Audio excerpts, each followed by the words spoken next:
Assalamualaikum warahmatullahi wabarakatuh.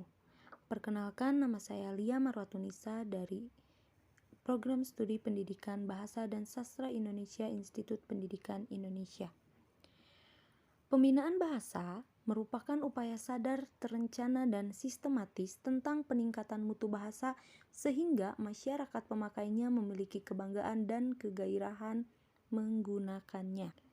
Upaya dalam pembinaan bahasa antara lain melalui pengajaran, kemudian pemasyarakatan, peran media sosial, dan jalur kepemimpinan. Permasalahan dalam upaya pembinaan bahasa yaitu rendahnya kemahiran membaca, rendahnya nilai UN Bahasa Indonesia, rendahnya jumlah penutur muda bahasa Indonesia, belum tersandarnya kemahiran berbahasa Indonesia antara pendidik dan tenaga kependidikan. Kemudian terbatasnya akses masyarakat terhadap pelayanan kebahasaan dan terbatasnya keterlibatan publik dalam penanganan kebahasaan. Solusi terhadap permasalahan yang dihadapi dalam pembinaan bahasa yang pertama, menyadarkan diri pemakai bahasa akan pentingnya memiliki sikap positif berbahasa Indonesia. Kemudian yang kedua, peningkatan penggunaan bahasa dengan baik dan benar di kalangan pejabat dan awak media massa. Yang ketiga, menghilangkan rasa malu dan enggan dalam mempergunakan bahasa Indonesia yang baik dan benar. 4. Pembatasan penggunaan bahasa Inggris, bahasa daerah, ataupun bahasa gaul dalam berkomunikasi formal. Yang kelima, penanaman pemahaman terhadap bahasa Indonesia yang baik dan benar. Yang ketujuh, menjadikan lembaga pendidikan sebagai basis pembinaan bahasa. Yang ketujuh, peningkatan mutu sumber daya para pakar. Dan yang terakhir, kegiatan penyuluhan bahasa itu di luar bulan bahasa dan sastra. Seperti pada halnya pembinaan bahasa Indonesia dalam keluarga. Pada umumnya, anak-anak di Indonesia mempelajari bahasa daerah pada masa prasekolah. Kemudian mereka mempelajari bahasa Indonesia setelah mereka masuk sekolah. Di samping itu, tetap membina bahasa daerah di dalam keluarga, kemudian juga di dalam keluarga juga harus mulai membina bahasa Indonesia kepada anak-anaknya dengan memberikan perhatian yang wajar terhadap bahasa Indonesia. Karena kebanyakan anak-anak di Indonesia itu sebelum mempelajari bahasa Indonesia telah menguasai bahasa daerah masing-masing. Maka dari itu perlu dilakukan metode komparatif untuk mengajarkan bahasa Indonesia dengan membandingkan bahasa daerah dengan bahasa Indonesia. Melalui bahasa daerah dapat diajarkan bahasa Indonesia yang baik dan benar. Untuk itu kita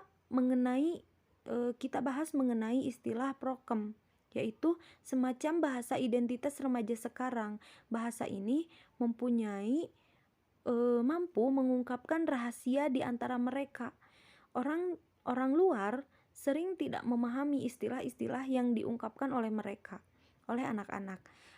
Misalnya kata bapak diganti dengan kata bokap, kemudian kata ibu diganti dengan kata nyokap.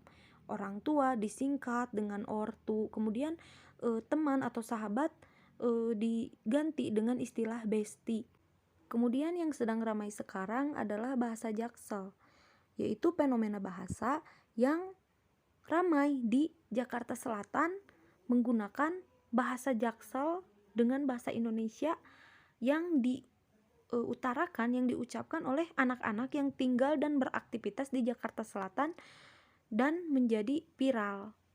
Contohnya seperti kata literally, yaitu maksudnya secara harfiah atau literal.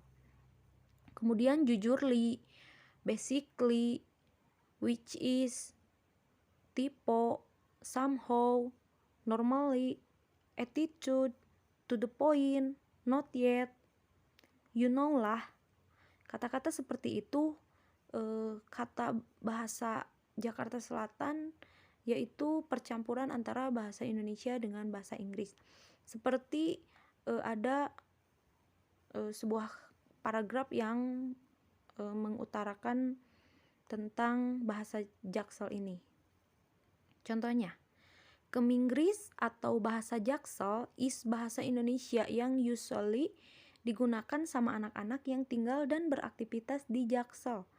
Literally, bahasa Jaksel adalah simbol sosial di kalangan anak-anak sekolah, anak kuliahan, dan pekerja which is ngantor di daerah Jaksel. Ya, semacam bahasa gaul lah di Jaksel. Either bahasa Jaksel dan bahasa gaul basically sama saja.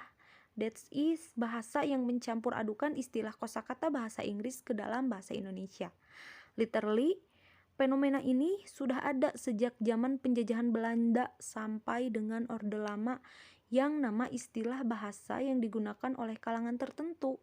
Pada zaman itu adalah mencampur adukan bahasa Indonesia dengan bahasa Belanda, which is famous with istilah Kemlondo atau kebelanda-belandaan.